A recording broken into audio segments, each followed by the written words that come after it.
আজ শনিবার সকালে ইসরায়েল এবং যুক্তরাষ্ট্র আকস্মিক হামলা চালায় তেহরানে। বিভিন্ন আন্তর্জাতিক ও আঞ্চলিক গণমাধ্যমের প্রকাশিত খবরে বলা হচ্ছে, তেহরানের একাধিক গুরুত্বপূর্ণ স্থাপনায় বিমান হামলা চালানো হয়েছে। খবরে দাবি করা হয়েছে, ইরানের সর্বোচ্চ ধর্মীয় নেতা আয়াতুল্লাহ আলী খামেনির বাসভবন লক্ষ্য করে বড় ধরনের হামলা চালানো হয়েছে। স্যাটেলাইট চিত্রে দেখা গেছে, হামলায় আলী খামেনির বাসভবন পুরোপুরি ধ্বংস হয়ে গেছে। একই সময়ে ইরানের বিভিন্ন সামরিক স্থাপনা লক্ষ্য করে হামলার খবর পাওয়া গেছে। কিছু আঞ্চলিক সংবাদ মাধ্যম দাবি করেছে, তেহরানের একটি মেয়েদের স্কুলে বিমান হামলা চালিয়েছে ইসরায়েল। হামলায় স্কুলটির অন্তত 40 জন শিক্ষার্থী নিহত হয়েছেন।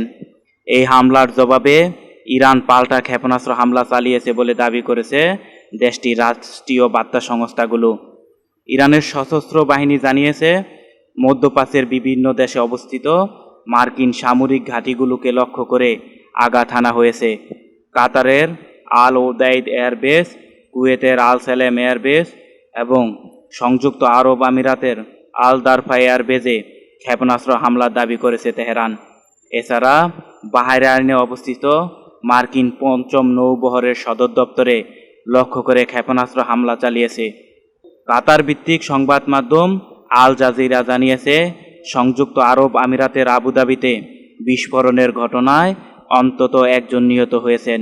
অন্যদিকে ফরাসি বার্তা সংস্থা এএফপি সৌদি আরবের রাজধানী রিয়াদে বিস্ফোরণের তথ্য নিশ্চিত করেছে।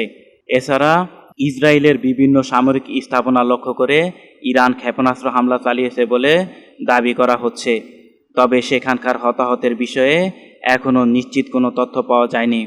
এক বিবৃতিতে ইরানের বিপ্লবী গার্ড বাহিনী জানিয়েছে, শত্রু চূড়ান্ত পরাজয় হওয়া না পর্যন্ত এই অভিযান চলবে। একই সঙ্গে তারা হুঁশিয়ারি দিয়েছে, পুরো অঞ্চলে যুক্তরাষ্ট্রের সামরিক সম্পদ ইরানের কাছে বৈধ লক্ষ্যবস্তু হিসেবে বিবেচিত হবে। এদিকে আন্তর্জাতিক মহল গভীর উদ্বেগ প্রকাশ করেছে। বিশ্লেষকরা আশঙ্কা করছেন, এই পরিস্থিতি আরও বিস্তৃত আঞ্চলিক যুদ্ধের রূপ নিতে পারে।